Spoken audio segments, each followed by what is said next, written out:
श्री स्वामी समर्थ अनंत कोटी ब्रह्मांड नायक राजा गिराज विराज समर्थ गुरु श्री अक्कलकोट निवासी श्री स्वामी समर्थ महाराज की जय। थोडासा माझा परिचय। आपण आता या ठिकाणी श्री अक्कलकोट स्वामी समर्थ महाराज यांच्या परमसेविका श्रीमती सुंदराबाई काडगावकर यांच्या स्वामी दरबारात आहोत। या ठिकाणी मी श्रीपाद पुरुषोत्तम काडगावकर, सुंदराबाई काडगावकर यांचे खापरपणतू म्हणजे 5th जनरेशन, 5वी पिढी।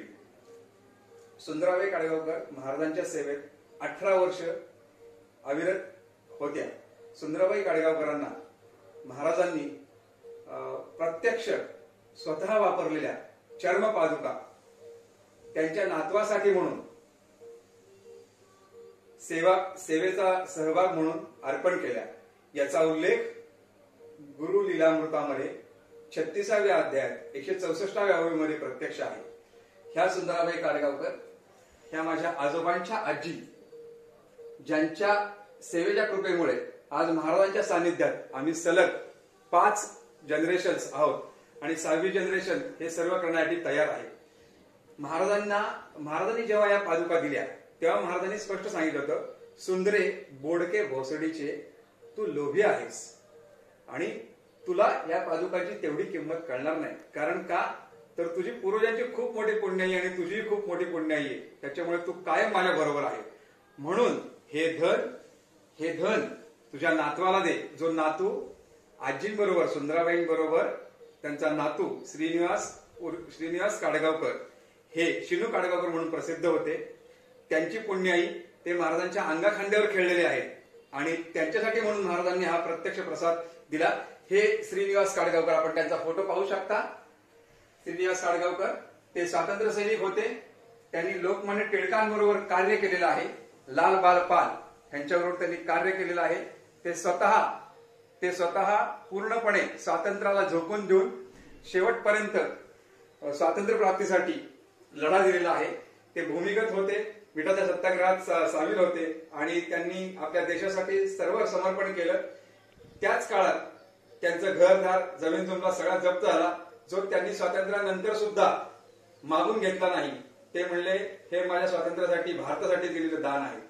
त्यामुळे त्या पद्धतीने त्यांनी पूर्णपणे ते डेक्कन इन्स्टिट्यूटला पुण्याला शिकायला होते। त्यांना ज्या पादुका महाराजांनी दिल्या त्या प्रत्यक्ष पादुकांचं आपण आता दर्शन करू शकता क्लोजअप मध्ये। ह्या 143 ते 45 वर्षापूर्वीच्या पादुका आहेत। प्रत्यक्ष महाराजांनी याचा वापर केलेला आहे आणि महाराजांनी हा कृपाहस्त दिलेला आहे की जो कोणी या पादुकांचं दर्शन घेईल त्याच्या कायमस्वरूपी मी पाठीशी उभा असेल। जो भाग्यवान असेल त्याला योग्य वेळी याची माहिती मिळेल, योग्य वेळी याचं दर्शन होईल। आज या ठिकाणी श्री सामंत साहेबांनी सांगितल्यामुळे आणि महाराजांच्या आज्ञेने हे दर्शन आम्ही तुम्हाला घडवत आहोत।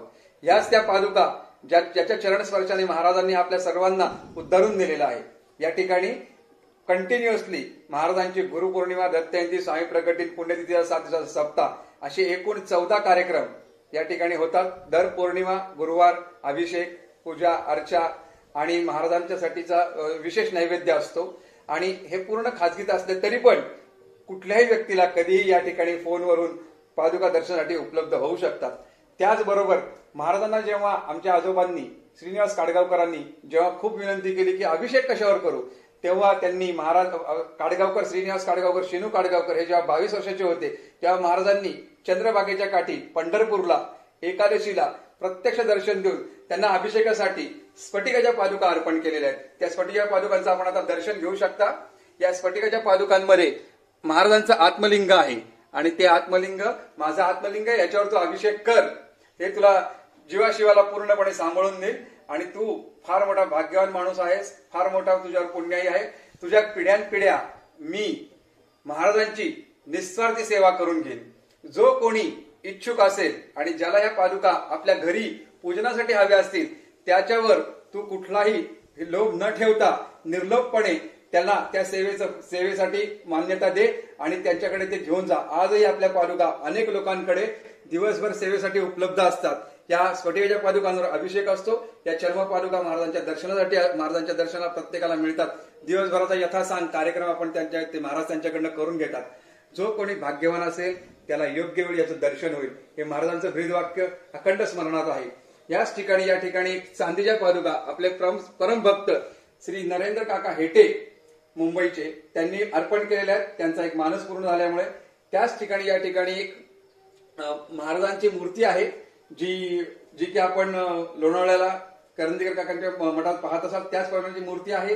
ही मूर्ती सुद्धा लता दिदींनी प्रत्यक्ष अक्कलकोटला आपल्याला अर्पण केलेली आहे. हा महाराजांचा मोठा फोटो आहे. एकाचा ब्लड कॅन्सर बरा झाला होता, त्यांनी हा फोटो अर्पण केलेला आहे महाराजांचा. या प्रकारे या ठिकाणी असलेल्या पूर्ण वस्तू ही महाराजांची छान सुंदर मूर्ती आहे जी की दानवे म्हणून हडपसरला पुण्याला असतात, त्यांना दृष्टांत झाला. 111 मूर्ती वाटप कर, त्यातली ही 28वी मूर्ती आपल्याकडे आलेली आहे. त्यांना प्रत्यक्ष महाराजांनी सांगितलेले. या ठिकाणी आजोबांच्या नंतर त्यानंतरच्या काळात आपल्या श्री पुरुषोत्तम काडगावकर माझे वडील यांनी पुढे हा वारसा महाराजांनी त्यांच्याकडनं करून घेतला. उषा पुरुषोत्तम काडगावकर माझी आई आणि पुरुषोत्तम काडगावकर माझे वडील, त्यांचा फोटो आपण पाहू शकता. ज्यांच्यामुळे आज ही सेवा अखंड पुढे चालू आहे, ज्यांच्या आशीर्वादाने, ज्यांच्या पूर्णपणे मार्गदर्शनाने कशी सेवा कशी करायची, काय करायची याचं मार्गदर्शन आजोबांकडनं, वडील आणि वडिलांकडनं आमच्याकडे आलेलं आहे. आणि या ठिकाणी जे विविध मूर्ती आहेत ह्या प्रत्येक ठिकाणी संस्थानातनं आमच्या वडिलांना आम्हाला भेट म्हणून या ठिकाणी देण्यात आलेले आहेत. हा पूर्ण दरबार एकदा तुम्ही लांबून आता तुम्हाला पूर्ण दरबार दिसेल. ह्या दरबारात आपण आपला पूर्ण खासगी दरबार आहे, तरी सुद्धा महाराजांनी जी आज्ञा केलेली आहे त्याप्रमाणे सर्व सेवा नित्यक्रम हे महाराजांचे चालू आहे. जे काय करतात ते महाराज करतात. सुंदराबाई काडगावकर यांच्याबद्दल जो काही तुम्ही आतापर्यंत इतिहास बघितला आहे, ऐकला असेल, त्यातली एक महत्वाची बाब जी आतापर्यंत तुमच्या पुढे आली नसेल ती सांगतो की सुंदराबाई काडगावकर यांना महाराजांनी जवळ घेऊन सांगितलं होतं की सुंदरे बोडके भोसडीचे जरी तुला आज सगळे काही बोलत असतील तरी माझ्यावर हक्क करायचा हक्क मी तुला दिलेला होता आणि तुला दिलेला आहे आणि तुझाच राहील. त्यामुळे मरताना देखील सुंदराबाई काडगावकर यांनीच महाराजांच्या मुखामध्ये थोडीशी खीर आणि पाण्याचा घोट भरला, हे आपण सर्व ज्ञात आहातच. सुंदराबाई काडगावकर महाराजांच्या परमशिष्या होत्या. महाराजांनी त्यांना सांगितलं, सुंदरे जरी तू लोभी म्हणून प्रसिद्ध झालीस तरी पण एक लक्षात ठेव की हे भाग्य फार कमी लोकांना मिळतं. तू तुझ्या पिढ्याचा लोभ स्वतःच्या माती घेऊन हे पाप इथंच गाडून टाकणार आहेस. आजींचा पण मृत, आजींचाही देह हा अक्कलकोट मध्येच महाराज गेल्यानंतर 4 वर्षांनी झाला. आम्ही सोलापूरचे राहणारे. आजींनी आमच्या सगळ्या पिढ्याचा पाप लोभाचं स्वतःच्या डोक्यावर घेतलं आणि त्याच ठिकाणी ते संपवलं. महाराजांनी तुम्ही पाहिलं असेल तर काम, क्रोध, लोभ, मोह आणि मद आणि मत्सर असे शिष्यांमध्ये गुंतलेले होते. उदाहरणार्थ कानफाट्या तुम्हाला माहितीच आहे, तुम्ही अभ्यास करा. आणि चोळप्पा महाराज ज्यांच्यासाठी महाराज अक्कलकोटमध्ये अवतरले ते खूप परम मोठे भक्त, पण कधी कधी मोह त्यांनाही आवरला नाही. हे महाराजांची सगळी लीला होती. त्याच्यामुळे आम्ही आमच्या सुंदराबाई काडगावकरांचे आणि स्वामींचे शतशः कोटी कोटी प्रणाम त्यांच्या चरणी की सुंदराजींनी आजही आम्हाला पूर्णपणे लोभमुक्त केलेलं आहे. या ठिकाणी कुठल्याही प्रकारचा लोभ नाही, कुठलीही या ठिकाणी मागणी केली जात नाही. सर्व सेवकांच्या माध्यमातून ज्या काही वर्षभर पूजा अर्चा होतात त्यातून जे काही अर्थार्जन होतं त्याच्यानुसारच महाराजांचे सर्व कार्यक्रम महाराज करून घेतात. आज लाखो भाविकांनी या पादुकांचं दर्शन घेतलं आहे.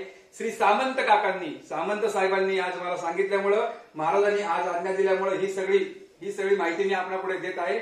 आपण यानंतर आपल्याला मी माझा नंबर सांगत आहे, आपण तो नोट डाऊन करून घ्या.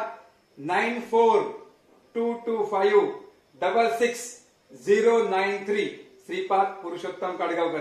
या ठिकाणी एक उल्लेख करावा आवर्जून वाटतो की माझी सहचरणी सौ श्रद्धा श्रीपाद काडगावकर या अखंड सेवेत असतात. आणि त्याचप्रमाणे मला 2 मुली आहेत, कुमारी सुचेता आणि कुमारी स्वागता काडगावकर. महाराजांच्या कृपेने आम्ही सर्वजण सुखरूप आहोत.